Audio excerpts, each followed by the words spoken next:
She commandeered the room in the basement of her dorm as soon as she realized that she would have to pull an all-nighter in order to prepare for tomorrow's final exam. Her roommate, Jenna, liked to get to bed early, so she packed up everything she thought she would need and went downstairs to study.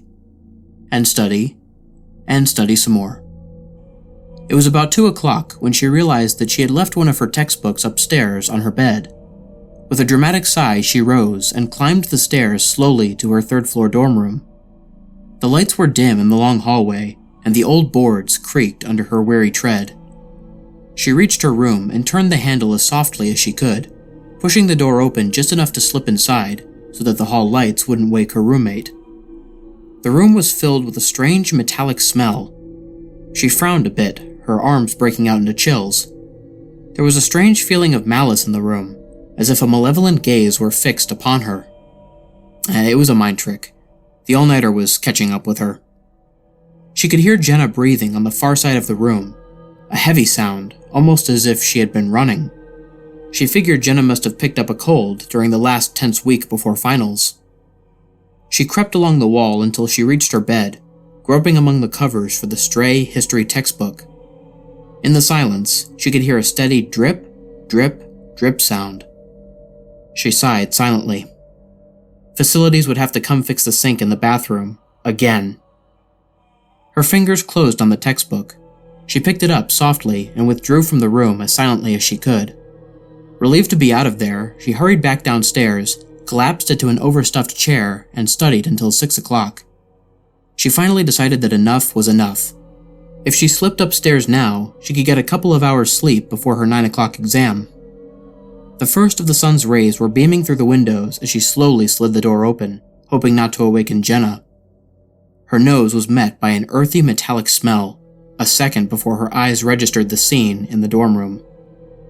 Jenna was spread-eagled on top of her bed against the far wall, her throat cut from ear to ear and her nightdress stained with blood. 2 drops of blood fell from the saturated blanket with a drip-drip noise that sounded like a leaky faucet. Scream after scream poured from her mouth, but she couldn't stop herself any more than she could cease wringing her hands. All along the hallway, doors slammed and footsteps came running down the passage. Within moments, other students had gathered in her doorway, and one of her friends gripped her arm with a shaking hand and pointed a trembling finger toward the wall. Her eyes widened in shock at what she saw. Then she fainted into her friend's arms.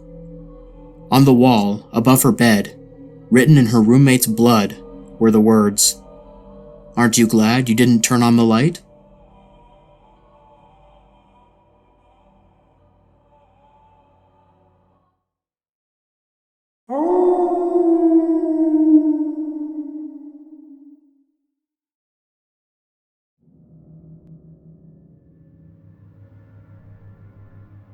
So-and-so's friend, a girl in her teens, is babysitting for a family in Newport Beach, California.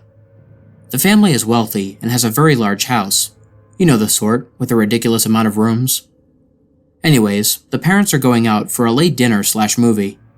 The father tells the babysitter that once the children are in bed, she should go into a specific room, he doesn't really want her wandering around the house, and watch TV there.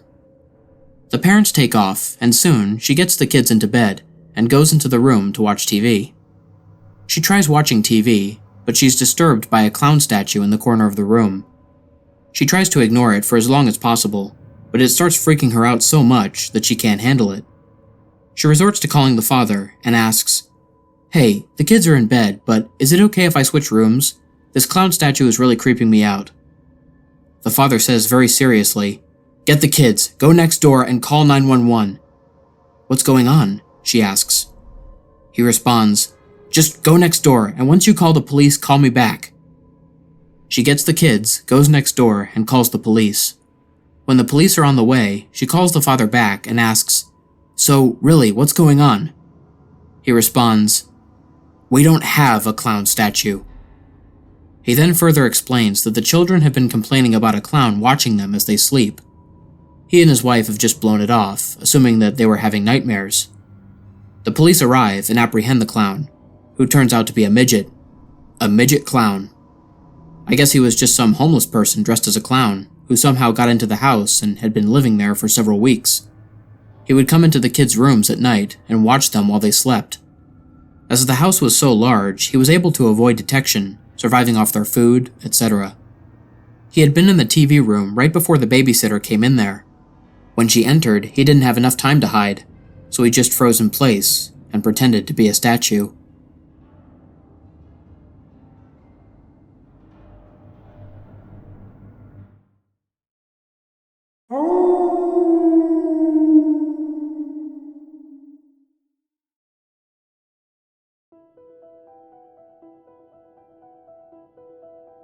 Does anyone remember an old PC game from the early 1990s called Mr. Mix? It's mainly a typing game, similar to Mario Teaches Typing, where you have to type words into a box to make a chef, named Mr. Mix, put ingredients into a bowl. Unlike most typing games, however, this game is notorious for having an insane difficulty curve. The game has a words per minute requirement for each level, being as low as 10 on level 1 and as high as 85 on the third. By level 5, the requirement reaches over 500, effectively making it impossible to proceed any further. One of the main things that people noticed about this game immediately was the background music. The music on the first level was an unsettling pattern of growls that got progressively louder as the level went on, often causing damage to early computer speakers that were not designed to handle extremely high volumes of sound. The second level had no music at all, and the third had what sounded like an extremely low-quality recording of a hairdryer playing in the background. The remaining 2 levels had an extremely loud, high-pitched ringing throughout the level that caused severe eardrum damage to those who managed to get that far. Another rather disturbing aspect of the game was the design of Mr. Mix himself. He was a large, round-faced, overweight man with large beady eyes and red spots on his cheeks. Most children who played the game reported having vivid nightmares of Mr. Mix speaking to them in a quiet, raspy voice and threatening them to keep quiet about something. However, none of them could remember exactly what that was. One psychologist who saw many of these children reported being disturbed by the sheer amount of terror on the faces of the children as they recounted the details of the nightmare. Many of the children broke down into tears in the process, begging for their parents to save them. However, no direct relationship to the game itself could be determined by these few cases, as not all children suffered the same adverse effects. For obvious reasons, this game did not sell very well. It remained in relative obscurity until a few years ago, when PC hackers got a hold of a ROM of the game and started digging through it. Using memory hacking software, they managed to crack the game's code and bypass the impossible 5th level. What they found, however, was extremely disturbing and caused many of them to quit the expedition altogether. According to the reports these hackers left behind, the game behaves very strangely if the 5th level is bypassed. The game crashes violently and closes, writing a bunch of files to the user's System32 directory to the point that the RAM was almost completely filled. These files are reportedly pictures of people with horribly deformed faces, appearing to scream in pain and agony, with their eyes appearing to be bleeding from their tear ducts and their outer layer of skin torn clean off in multiple places. If the user attempts to delete these files, the computer will violently crash and blue screen, causing permanent, irreparable damage to the user's hard drive. The hackers found that this was caused by a lone byte in the game's ROM that triggered when the 5th level was completed. After removing this byte, they were able to proceed to the 6th and final level. Unfortunately, all of the original hackers declined to discuss what they saw in the final level. All of them became extremely paranoid and reclusive, refusing to talk about anything related to the game and showing astonishingly extreme symptoms of post-traumatic stress disorder. Most of them ceased to be able to form coherent sentences within a week, and within a month, all of them went missing.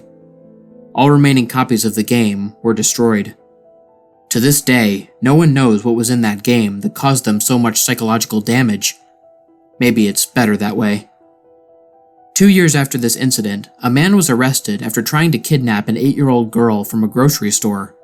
Through DNA and fingerprint analysis, the man was identified as one of the original hackers who viewed the final level of the game. He was wearing a white chef's hat and had a look of unspeakable malice and insanity on his face.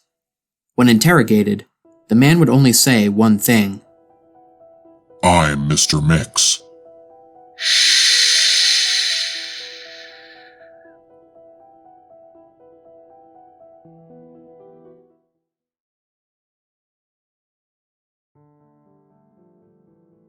What's up, everybody? This is the Lone Wolf here. Thank you so much for listening. I hope you guys enjoyed listening to the first episode of my brand new series, Back from the Grave. This is basically a series where I read stories that have been previously read by guests on my channel. For those of you interested, there will be links to the videos that these stories first appeared in the description below. Anyways, if you guys liked the video, please feel free to like, share, and subscribe, especially if you're new to my channel. Hit that bell for notifications and join the Lone Wolf Pack. If anybody wishes to reach out to me regarding personal stories, recommendations, advice about the channel, or just to say hello, feel free to leave a comment on any of my videos or send me a DM on any of my social media platforms. There will be links to my email, my Twitter, my Discord server, my Instagram, and my TikTok in the description. For anybody interested in the music, all of the tracks used in this video will be listed in the description below, along with links to the artists that created them.